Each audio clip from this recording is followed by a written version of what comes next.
This is the Roots and All podcast, and I'm your host, Sarah Wilson. Join me as I talk about all aspects of gardening with some of the top horticulturists from around the world.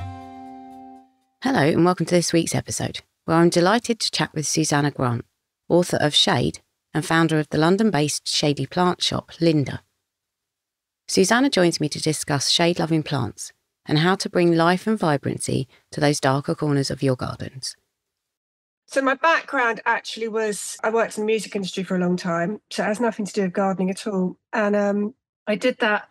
And then I had kids, and then I became a freelance consultant. I was doing a lot of work, again, with the music industry, with festivals, with events. But during that time, I just really enjoyed gardening, but had no desire to do it as a job. But did like going to nurseries a lot. And I had one mate who also really liked going to nurseries a lot. So we would just take our kids and go and visit sort of nurseries within the southeast and just go and look at plants, which was quite random. But when I look back on it now, I do think there's a similarity, because I always really liked quite niche records and quite niche labels. And I think it's just, you see a plant, you haven't seen it before, and then you get really excited, and then you meet someone else and they're really excited about it. And I think there actually is an overlap in those two industries, weirdly. But I just gardened myself, and I had like a typical, very shady, small back garden in London. And just found that I wanted to do that more and more. So then I'd say to friends who had gardens, can I come with you to a nursery and buy some plants for your garden? Because, they were buying the wrong things. And they'd be like, yeah, sure. So I just did that a lot, and eventually just started planting people's gardens. For about 5 years, I was doing it really side by side with working in music. So it was quite a weird, I'd be at a festival and then have to come back, organise a load of stuff, and then go and plant people's gardens. And it was quite a random way of getting into it. But I then ended up going to Capel and doing some qualifications, and then just sort of found I was so busy that I just stopped doing the music thing and just ended up doing this all the time, which I'd sort of resisted initially, because I thought, well, it's something I really love. I don't want to turn it into a job because I might not like it as much, but actually it's been fine. Is design the kind of main part of what you do now? Yes, I suppose it is. I'm not a hard landscaper, and I have no real interest in hard landscaping. So I try and do all my designs using plants as much as possible. And then I have a very good friend called Will, who's an amazing garden designer. And then I have to beg him, if I need to make a path, which is about the most hard landscaping I like to do, I ask him to come and make me a really beautiful path. So it is design, but it's specifically with plants as much as possible. I'm not a big kind of putting in loads of decks, and I like to put all the planting really, really close to the house to make the people who live there go out through the garden to get anywhere. So, I suppose so. Okay. So you've also written a book as well, alongside your design stuff. Can you just tell me briefly what that's about? Okay, so that's called Shade. And I had a few people ask me to write books, because I set up an Instagram account sort of doing loads of shady planting, because I just thought they didn't know what to plant, and then they thought they were rubbish at planting. And I thought if I could kind of show them stuff that worked, it would encourage them to plant up areas that they were just sort of dumping stuff in. And I got asked to write a few books from that, and they were all sort of slightly coffee table-y things, or kind of like definitive books on shade. And I didn't feel qualified or interested to do either. And I just felt like there were enough books like Beth Chatter, I didn't want to sort of start saying, oh, I've got more to say than she does. And then, so I said no. And then Zena from Bloom, which is a lovely magazine, she got in touch and said, would I write a handbook? And I thought, because actually there was something about that. I thought that might be more useful. That actually might be something that's quite useful. And there was something about the handbook thing rather than this big weighty manual. So I said yes. And then it was lockdown. So I was quite pleased I said yes, because it gave me something to do. I mean, ultimately, it ended up, I kept thinking this really should be just one paragraph, because I kept coming to the end of chapters and just saying, but really just try it. Just put in what you want to try it, because sometimes it will grow. And then I just decided I wanted it to be a huge list of plants, because I thought that would be really useful. And in the end, it became a bit of both. And then I also put in, I can't remember, 4 or 5 real gardens that we had to try and photograph during lockdown, which was quite hard, so that people could see plants in situ. I mean, it is a kind of book that's probably more useful for people who live in cities, because it's just about how to garden with as much biodiversity as possible in a small shady space, which so many London gardens are. And taking it back to basics, how do you classify shade? Oh, so basically, I mean, full shade is probably less than 3 hours. Most people have part shade, which means, you have like, say, 4 to 5 hours in either the morning or the evening. And I think that's quite important to look at your garden, look at those aspects of it, because if you have sun all afternoon, even though it might be 4 hours of sun, that's really warm sun. So you could grow pretty much anything in terms of light in that sort of environment, whereas morning sun is a lot weaker and not nearly as strong. And there's a courtyard that I gardened that I used to sell plants out of, and that was total shade because it was a big development they put up that took all the shade away from it. But it was also really open. It was shade, but it wasn't like you didn't have a huge shadow coming across it. It was just sort of open shade, which a lot of gardens have as well, which means they're actually quite bright. And again, it's surprising how much will grow in there. And often what happens is you put in plants that say full sun on their label, which are always such broad brushstrokes, aren't they? And then you find that actually, sometimes I find plants are really improved because in the full sun they'd be really bushy, but in the shade or in bright shade, they become much more leggy or etiolated, so like kind of stretched out. And I find make much nicer shapes, especially for shrubs and things in pots. So yes, I mean, there is, if you go to the RHS, it'll tell you very set amounts of hours per shade, but I would say like full shade is 2 to 3 hours of sunshine a day, which is pretty much full shade. And are there common characteristics of all shade plants, or do they just come in all shapes and sizes? They do come in all the shapes and sizes. And as I say, you can try lots of different plants that might say full sun that are pretty good in part shade. But I would say that you don't tend to get like the hot colour flowers. The foliage tends to be darker. You don't get that nice silvery foliage. So often you go to sort of a woodlandy scheme. It's more the flowers are often a bit smaller and maybe more subtle in colouring. And you kind of have to work a lot more with foliage shapes. But there is tons of choice. There really is tons of choice. And there's tons of things for pollinators. So there's grasses that work in shade, there's perennials, there's evergreens, there's trees. So you have like all the different, you can do a forest garden in the shade. It's just, you just really need to look for things that don't require 5-6 hours of sunlight. But yeah, I'd say that it tends to be more delicate planting. I'm glad you mentioned flowers, actually, because I was going to come on to that, because I think there's a conception that people have that they think, well, actually, if I've got shade, then that's it. I can't have loads of flowers or can't have a very floriferous space. But is that true? And, can you think of any good examples of the plants that would give you the bang for your buck when it comes to the flower inside of it? Yeah, I mean, lots of people think that. And also I often go to people's houses and they just really nervously go, I don't like ferns. And I'm just like, yeah, no, it's all right. You don't have to have a fern. There's loads of other things. But I think things like digitalis lutea, it's a pale yellow foxglove, it's an evergreen, so you get the foliage all year. Really pretty, stands up for ages, really pretty sort of structural plant, and then really lovely seed heads. And I think something called a lamium or vala, which is not for everybody. It's from the dead nettle family because it's kind of more leaf than flower. But it's one of those things, if you look really closely, the flowers are so pretty, but the bees go mad for it. And you can have that sort of dotted through your garden, and it's so good for wildlife. Well, there's actually a white one. Beth Chatwood does a white one, but they're normally this sort of nice browny purple colour. They're quite subtle. I mean, hardy geraniums go forever, and there's tons that work in the shade. Persicarias like Amplexicornis, they're really good. As long as you've got a bit of moisture, they'll do shade really well and they flower for ages. Bulbs are particularly good, especially because a lot of people have shade from deciduous trees, which obviously is a different type of shade. If your shade in your garden comes mainly from deciduous trees, and there's loads of spring things like brunnera's and loads of other things that flower that look lovely, but also all your bulbs, you can really pack out loads of bulbs that are going to look lovely and give loads of early pollinators food. So it's good to sort of know that if you've got, that's probably the moment your garden's going to sing. Actually, I'll tell you another one is really good is the wood aster, Eurybia divaricata. That's a lovely late summer one that's so tough. Like, it'll grow in tree roots once it's established. And, you've got lovely seed heads. It's really pretty starry white flowers, especially when the light's going low as well. Those white flowers in shady gardens are really lovely because they do sort of sing. Yeah, and have you found anything that's surprisingly shade tolerant that's not actually known as such? Yeah, like loads of stuff, because I've got a really small garden and I trial stuff all the time. And I've got a cider turn that I just bung loads of stuff that might be left over from jobs and all that. I want to see how it does. And I've got loads of Alphea cannabina, which is a sort of a very delicate, really tall pink mallow, which is full sun. I mean, it does self-seed, but I've got a small north-facing bed where it must be over 2 meters. It's like way too big for the space, but it's lovely. And in my cider turn, it looks great.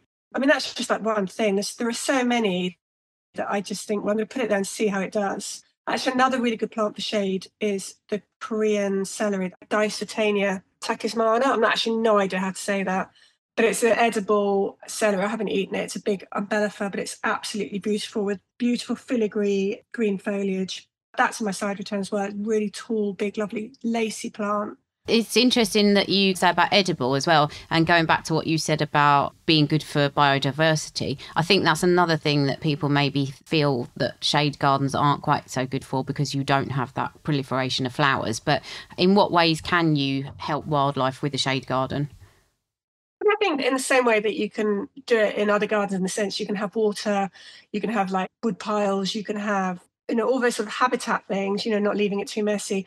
But also like as long as you, I think, just try and diversify the flower heads, so you have different things, like open cups or flat. I mean, I find Achillea, just a common yarrow Achillea, that will grow very happily in shade, and that's a great plant for pollinators. Obviously foxgloves are, but to try and have things flowering all different times of the year, and you can get every single sort of really type of flower head that would work. So I think it's just the same as you would do in any other garden. I think it's as much to do with creating habitats for them and not tidying away, not raking all your leaves away, and always making sure you've got, even if it's a tiny, like a saucer of water or just some water somewhere for pollinators to drink from. But there's nothing nicer, is it, than watching birds have a bath in a bird pond. It's so nice. Yeah, absolutely. And I like the idea of your side return where you kind of bung stuff. Yeah. You mentioned about trialing plants in your own garden. How else do you find new varieties to test? And on that point, do you think plant breeders are doing enough to produce plants that are shade tolerant, or are they always thinking about, oh, let's just go for the easy win for the, sunny spot? I think they tend to go for the easy win. I remember going to Beth Chatham, this was years and years ago, and their shade plant collection was such a revelation, because it hadn't even occurred to me that, this was like years ago, that there was such things as dry shade, damp shade, and all these plants I'd never heard of. And it was such an eye-opener, and I just thought, this is amazing. And I think really there's still, that nursery still has such an amazing selection. And there are like very small nurseries, there's more and more plants which do shade. There are like a few, but I think people do tend to go for the more exciting plants. And I guess if you haven't got a really small garden, you've probably got a fair amount of sun if you've got big gardens. But I find probably the most frustrating thing is, one, there aren't nurseries in London. So, which would just be my dream, to try and find a space where we could set up a nursery and a tree nursery and start supplying, people properly.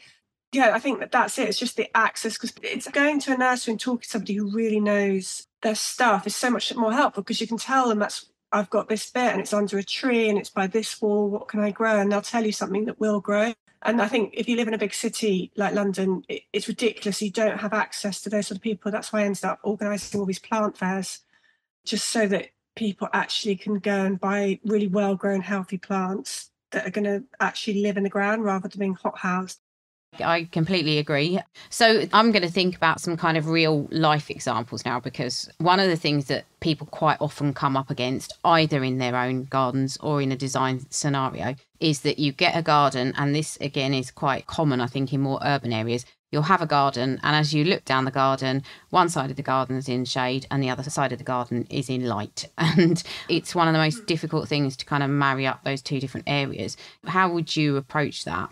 Yeah, you're right. And it's the worst thing when you look like you've got two different gardens on either side. I think two things. One, if I was going to design that space, I'd redesign it so that the planting wasn't on the edges. I'd always bring it in, so you'd have probably more of a middle ground. But also, there are just things that do survive very happily in a fair amount of sun, fair amount of shade. So there's like Strantias, they're pretty good.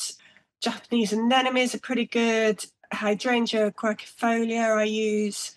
Galenia trifoliata, geranium phaeums. There's a really nice grass called Chasmanthium latifolium. I think there's certain plants that I like. I mean, there's lots of plants, but there's certain plants I think that if you can always bring your planting in so it's not on the edges and you can see, and it sort of obfuscates the back of your garden so you can't see directly to the back. And two, there are just going to be plants that are going to, and they might kind of be bigger on the sunnier side than they are on the shadier side. But I think as long as you've got that repetition going through, and trees probably as well. I'm a really big fan of the spindle tree. I tend to put lots of sort of really skinny spindles. And again, they'll probably be quite happy being a woodland tree on both sides. But yeah, the key is just having some sort of transitional planting. And I guess it's probably, if I was a bit more knowledgeable on this, I'd be able to give you really clear examples of sort of woodland verge planting. But I think it is probably very much things that would thrive kind of on those edges. They get a fair amount of shade, but then a fair amount of sun. So naturally kind of progress into both areas quite happily. And you mentioned trees, obviously. You've said the spindle. Have you got any other real star performers that you would go for? I'm a big fan of hawthorns, all different kinds.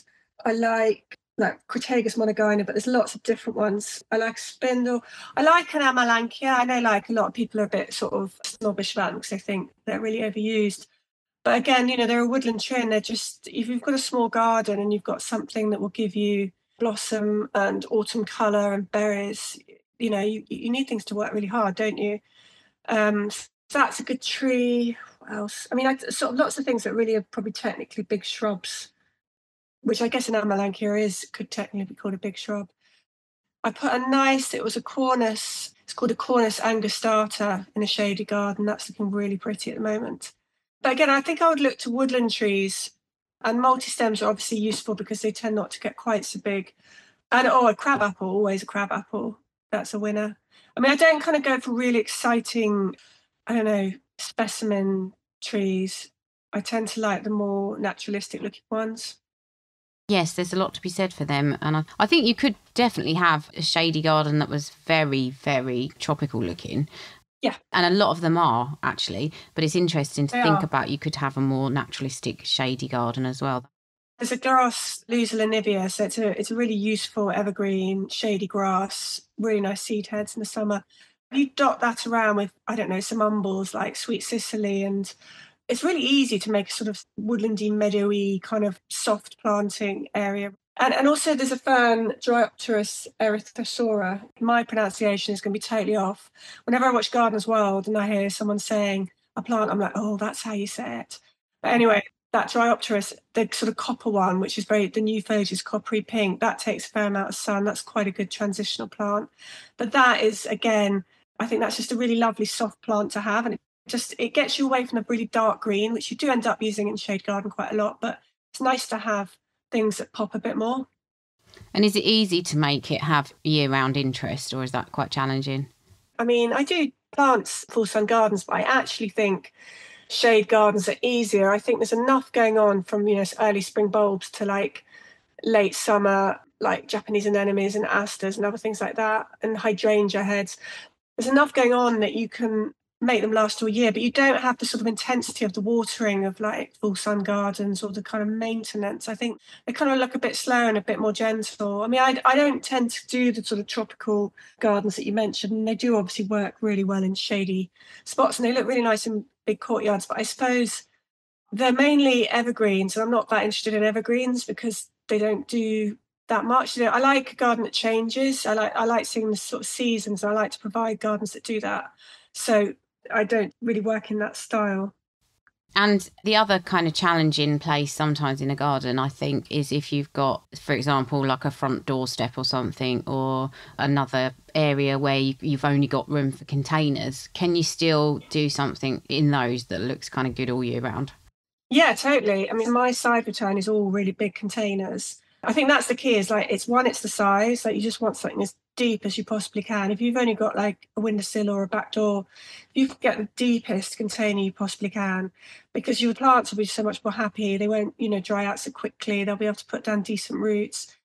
I'm trying to think what I've got in my side return. I've got a rose, actually. I've got a Rosa glauca, which is just about managing.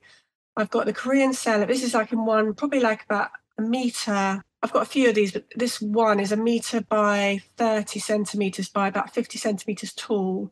So it's 50 centimetres tall and 30 centimetres deep and a metre long. And that has this Korean celery, which is really tall, a Rosa glauca. It's got a white bleeding heart, which is gone for the time being. It's got tons of things that keep popping up. If I get a big container, I try and plant them as a garden. So I try and get something tall, something evergreen, a grass, something that will flower at different times of year, and bulbs. And you can fit a lot in those. I mean, I think that's the thing, especially for a window box, if you can get a really big window box, because you're so close up, you get to see the bulbs actually pushing through and you get to see all the leaves unfurling, and that's so nice. But you do need the depth. So I think I would just try and treat any container or pot as a garden and try and find things that work together. And you're always going to get something that's crowded out. But that's the same in a garden, and you can replace if it isn't working. Absolutely. So I kind of had a little bit of a punt around at work today, and I said, has anyone got any pressing issues they'd like to raise regarding shade planting? And one of the things that came up that was quite interesting was something for a site that's really exposed in terms of wind. And we're coastal here, but, you know, that's not going to be your kind of neck of the woods so much. But if you had to pick something for shade that was going to get properly battered, what might you go for? I'd certainly go for grasses. I would go like either the loose Lanivia or, I mean, Calamagrostis Carl Forster, I think is such a useful grass and it can go to pretty much shade. That's tough. I mean, hardy geraniums would be fine, I think. The dead nettles, lamiums, are pretty good in dry shade as well. I'm trying to think of what grows in the roots of trees quite happily, because that's often a good... Yeah, it doesn't get much tougher than that, does it? It doesn't. It really doesn't. And actually, on the flip side of that, do you ever come across really damp soils, particularly in urban locations? I'm guessing that's not as common, but do you? Well, no, I do come across it quite. I mean, I literally did a garden the other day, and it was like, it's called gley. It's like that thick, almost bluey grey, like you feel like you could just stick it on a potter's wheel. So it's really nutrient rich, but there's an issue with the water. Obviously, like I'm worried, but I've done a few gardens like that, and I'm always worried that the plant's just not gonna survive and the soil's anaerobic. But they always do really well, and it actually get really big. So I guess that it's, you know, it's knowing things that like moisture, like Regersia or I don't know, Persicaria really like it. Quite a lot of ferns like it. It's like things that really like that moisture around their roots and don't mind being. I think it's when it gets cold and wet is the issue, isn't it? So the roots don't rot off. So something like, I know it's a full sun plant, but something like echinaceas that people get really frustrated they can't grow in London gardens often. And I think they might have sun, but they've often got really deep clay soil and the roots just get really cold and wet and rot in the winter. And I often put grit in the bottom, obviously. But yeah, I think lots of things, I do come across that quite a lot. And most things do really well. It's just, as I say, it's just if they need free draining roots that it's not going to work for them. I do think we struggle actually with plants for shade. I don't know if we've kind of got a bit of a mental block or if a lot of the time we're just wishful thinking and going, I'm just going to put that in because I'm going to pray that it lasts, and quite often it doesn't. But if you kind of could give one overarching pointer to people when they're looking to plant in shade, what would that be? Well, if it's one point, I would just say you really need to work out how much shade you get, and probably more important, if it is dry or damp shade, because that makes such a difference. And then personally, I would use Beth Chatto's website as a reference. And if you think, okay, I'm pretty much full shade and it's dry, you know, you can look up plants using those parameters on the website. But I think it's just knowing, because it does make a massive difference if your shade's caused by a wall and it's really, really dry. You know, you need to know that something there is going to be quite happy, like an epimedium or something. It's probably going to be. Well, I think also the other thing is any plant, even if it says it can cope with dry shade, you really need to water them in properly to establish them, and then they're fine. You can't just bung them in a really dry spot and walk away and think it'll be all right. I think maybe people don't do that enough. They don't kind of water their plants in really properly, because once you've done that and the plant's established itself, it'll then find its way quite happily. Thank you very much to Susanna for sharing all her shade gardening tips, and thanks to you for listening. If you like this episode, I recommend checking out episode 236, Mosses, and episode 23, Ivy. You can download or listen to the podcast direct from the website rootsandall.co.uk. Please also check out my Patreon, where you can make a one-off donation or take out a monthly subscription to help support the podcast. Because if you enjoy the show, please help it continue. I also have a GoFundMe where you can make a one-off donation. Even a one-off donation of £1 helps, and I'll be really grateful for your support.